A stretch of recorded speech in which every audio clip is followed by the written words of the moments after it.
the ventilator, the patient's trying to take a breath. So if your patient's hooked up to the ventilator, we have to give it some way to know that the patient's trying to initiate a breath, or else it has no way to know that it needs to kick in, because it's just a machine. Remember, if we don't tell the ventilator to do something, it doesn't know to do anything. So when we have a patient trigger, we're looking at what is the patient going to do, or what effort has to be initiated for the ventilator to know that my patient needs a breath. So we never ever lock out our patient.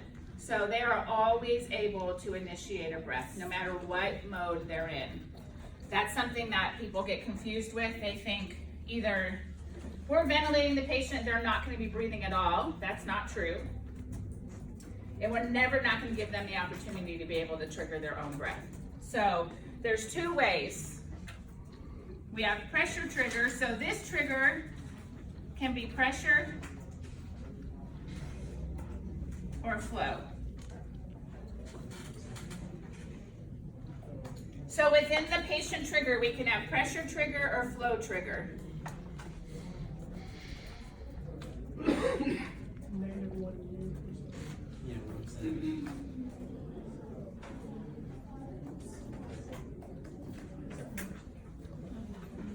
This is also known as sensitivity, you guys. So you have to know it as that word too.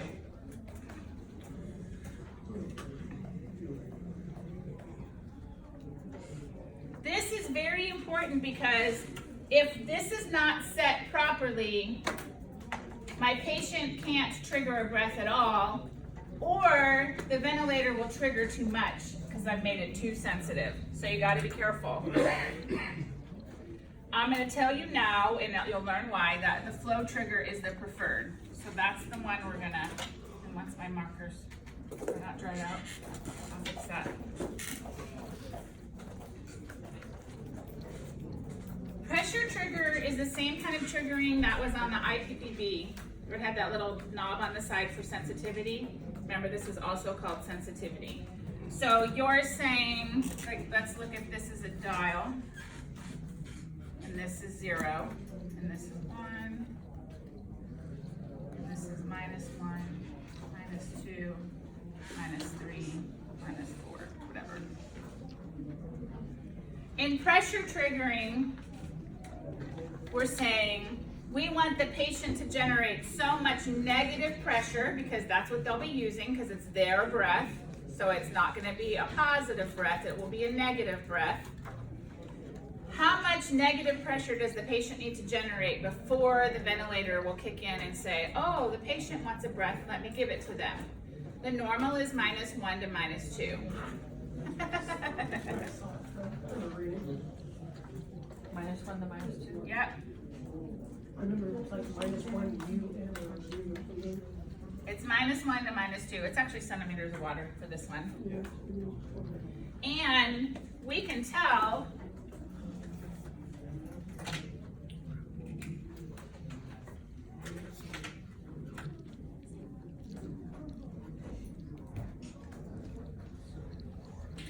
that this is a patient breath and this is a machine breath. This is patient effort.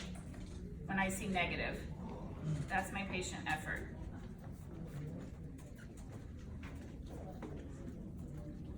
No patient effort.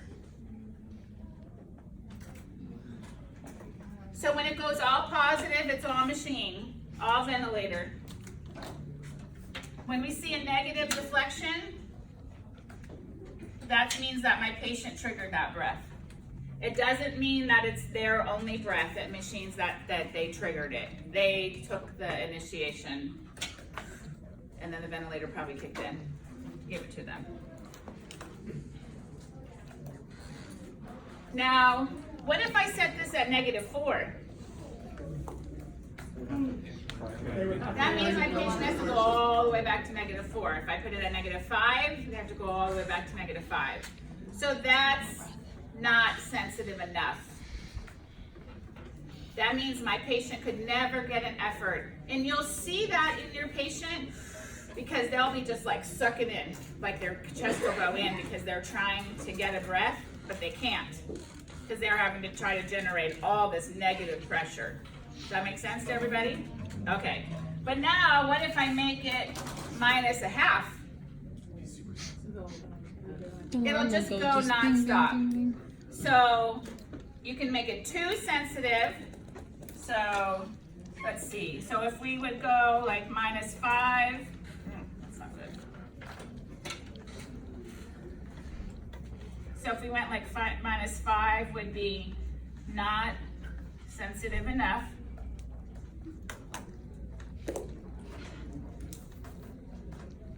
But we could do like -1/2 and it would be too sensitive and give breaths nonstop. That's what we call auto cycle.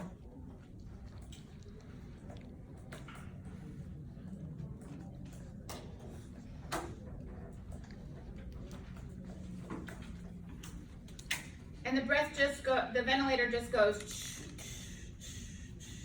one breath after another. Because literally if you touch the tubing, it thinks you're trying to get a breath.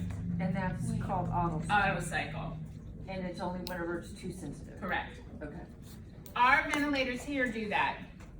Because the test lungs and the circuits on there, when the test lung bounces around or this tubing bounces around because we're trying to do stuff with it, the ventilator thinks it's trying to take a breath.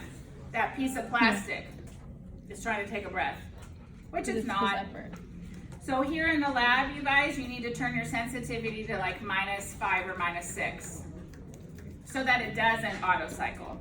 So when you turn on your vent and you set your rate at 12 and it's doing 36, that's what it'll do. It'll just be one after another, after another, after another. And you'll be like, why is my rate so fast? It's because it's auto cycling. So you just turn your sensitivity up here, more negative. What's inside the circle? Is that mils? No, it's, normal, NML.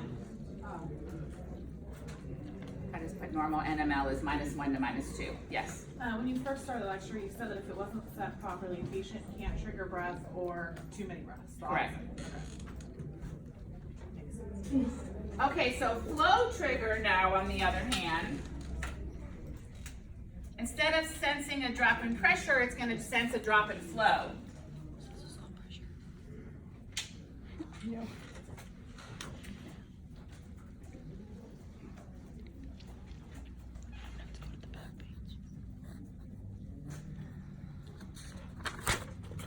Normal is 1 to 10, which sounds like a large window.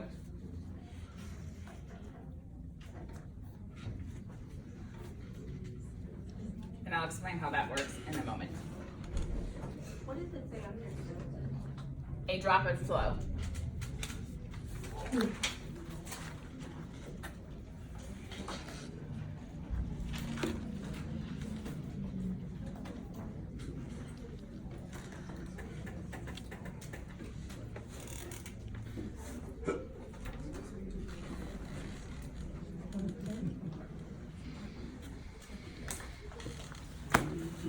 That's our circuit, our nice pretty circuit. 1 to 10. Normal's 1 to 10.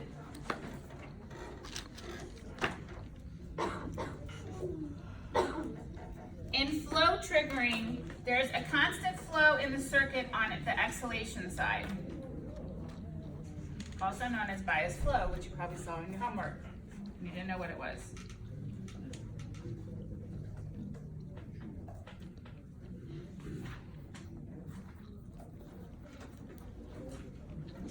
Excuse me, it's during exhalation. It's during exhalation? Yeah, and it's so there's The a bias flow is during this. Yeah, this is so flow during exhalation is also known as bias flow.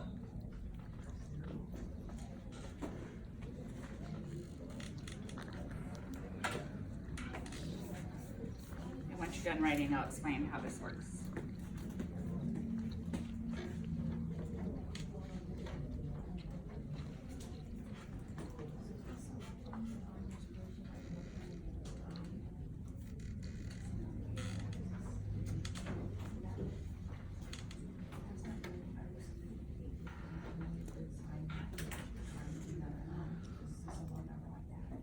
Oh yeah, that's just a little bit. All of you who are getting tired, if you need to stand up, please don't close your eyes. Okay. So if this is my circuit and I have flow trigger and I'm hooked up to the ventilator, and the ventilator's over there, I would have flow going through the circuit during exhalation. That's what we also call bias flow. I try to take a breath, it's gonna sense a drop in that flow in the circuit. So say there was 10 liters in there, because 10 is very common, and I take 2 liters out. Then the ventilator is gonna be like, oh, the patient just took some of the flow out of the circuit. That means they initiated an effort and the ventilator will kick in and give them a breath. As opposed to the flow triggering, which does it based on the pressure. So the reason the flow triggering is better is because it's easier to trigger. So it's preferred because it's easier to trigger. And it's more comfortable for the patient.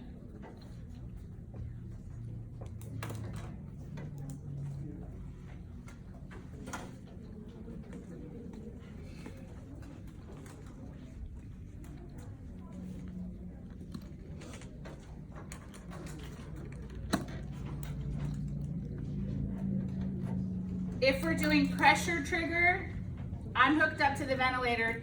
It all looks instantaneous to you guys, but to a patient who's intubated, it's not instantaneous.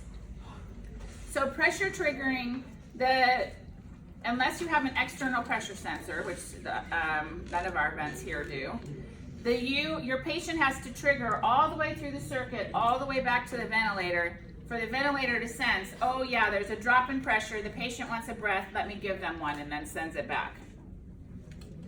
Flow triggering, where are they getting the flow from? Right here in the circuit. So it's easier to trigger, number one, because you're only triggering from here instead of all the way back at the vent. It's also more comfortable to the patient because they get a little bit of air right away instead of having to wait for that breath. It's a small amount, but still it's enough to make the patient more comfortable. So in flow triggering, they get a little bit of that air right away from the flow that's in the circuit, instead of having to wait for the ventilator to kick in. Once it senses the drop in flow, then it will kick in. There's some ventilators in home care that have no bias flow at all, and you can't put babies on them because babies won't tolerate that for a second. So we found that out the hard way. We had tried to put a vent, and then finally we had to say, oh, that vent could get no babies, because they always need that extra little flow. It made a huge difference for them. So think of it like this. Everybody's had milkshakes before, right? You get the milkshake and you're going to take a sip for the first time. It's very hard because you got to pull all the way through the straw, right? Because they just took the straw and stuck it in there. And then, but the next time you go to take a sip, you've got some milkshake already in the straw, right? It's easier to get your milkshake the second time. I look at the difference between those. As a brand new milkshake and you're taking it for sip for the first time, is like pressure triggering. You got to suck all the way through the straw to get your milkshake. Flow triggering is like having some milkshake in the straw already. It's easier to get. So that's the 2 types of patient triggers. So when we want it to be in flow, because it's more pressure. Everything used to be pressure sensitivity until someone came up with a genius idea to have flow. We get smarter over time. Sometimes. All right, get your picture. So that's the trigger phase. We're going to talk about the limit, which is very easy.